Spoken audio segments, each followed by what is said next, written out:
Yo, hey, what's up, everybody? Sibs here. Kind of a quick and dirty, aka low effort video here at the moment. Number one, rest in peace, Ozzy Osbourne. Number two, Killing Floor 3 did a stress test today. It's still ongoing, depending when this gets uploaded. I think it ends at 10 p.m. Eastern time. And I have to make an announcement because I was like number one Killing Floor 3 hater NA since they announced the operators, which are still bad. It's still a horrible design decision. But I put about 4.5, 5 hours into the stress test today, and coming at it from somebody who's played 375 hours between Killing Floor 1 and 2, it's, it may be a perfect storm of a lot of factors. Number one, it's 2025, and there's been like nothing worth playing for the entire first half of the year, right? Number two, Payday 3 was an absolute disaster. So I don't know if it's just a product of the time or if they really, dug deep and decided to not go bankrupt when they pushed back KF3, but the stress test is decent. It's way better than I expected it to be. Mainly because a lot of the footage that's been out there, I think, doesn't really represent what the game is, and I can't show you the stress test. But I mean, the game's out in 2 days anyway, so like it'll come to light eventually. But I figured I would just say this now. Like, if you were on the fence, or if you were like a hardcore Killing Floor 2 enjoyer and you were just on the hate train with Killing Floor 3, yeah, I mean, it's not a proper successor to Killing Floor 2. It's definitely a successor to Killing Floor 1, if that makes sense. Like, it definitely feels more like Killing Floor 1 than anything else. The performance is okay. That's definitely something they're going to have to improve going forward. And they, if they actually do what they say and they separate the perks from the operators, I think it'll be fine. As it is right now, it's like a 6 to 7 out of 10.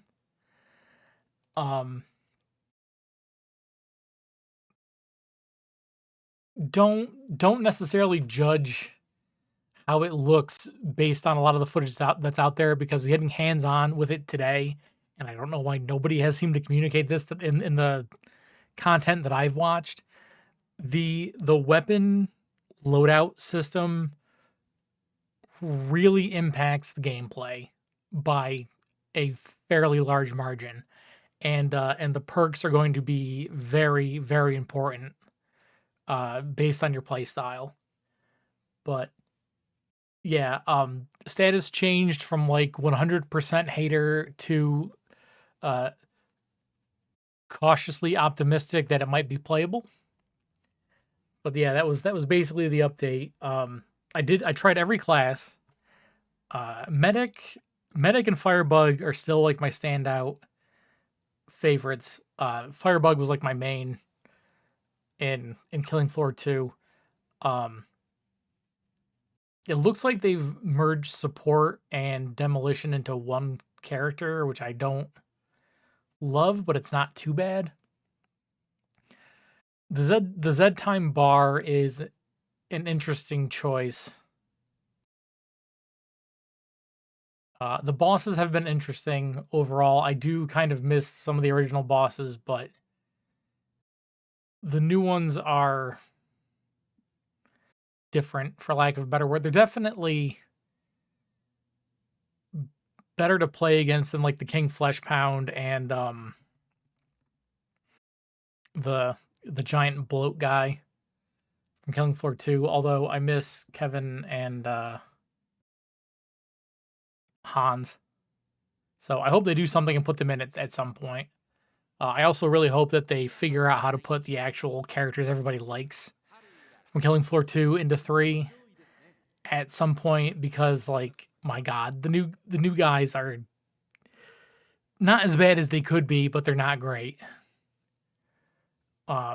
So I guess that's just up to them to see if they actually do what they say and decouple the perks from the specialists and The ultimate abilities are fine. They definitely play into the perk selections as you level up. But the weapon crafting and the weapon upgrading definitely feels like it's going to be way more impactful for most of the classes. So yeah, fingers crossed. I'm going to mull on it for a couple days and see what happens. I might be playing it day one. It does have a season pass, which I think we all knew ahead of time, and it's set up like every other season pass. They're going to ask you for money, but if you just level up the season pass, there's enough currency in it to buy the premium track anyway. So gaming is at such a point now that I can't even get mad about that anymore.